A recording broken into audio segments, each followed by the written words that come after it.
అర్జెంటుగా 2000 కావాలి. ఎవరిని బకరా చేద్దాం? ఆ.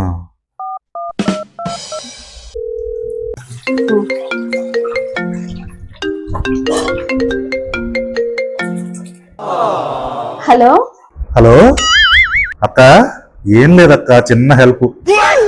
చెప్పు తమ్ముడు. అడిగా కాదనకూడదు మరి. ఇదేంటి ఏదో తేడాగా ఉన్నాడు. నువ్వు తప్పితే ఇంకెవరున్నారక్క? నిన్ను కాకపోతే ఇంకెవరిని అడగలను నేను? ఏం లేదక్క, 2000 కావాలి. ఇప్పుడు 1 గంటలో నా ఫోన్ లో పడిపోతే నీకు ఫోన్ పే చేసేస్తా. సరేరా, బుట్టలో పడిందిరా, మన ప్లాన్ వర్క్ అయ్యేలాగుంది. సరే గాని నేను ఒక పని చెప్తా, చేస్తావా? ఏంటంటే 1 గంట ఆగు. 1 గంట ఆగేవనుకో నీ డబ్బులు నీ ఫోన్ లో పడిపోతాయి అంటున్నావు కదా, ఆ డబ్బులే నువ్వే వాడుకో.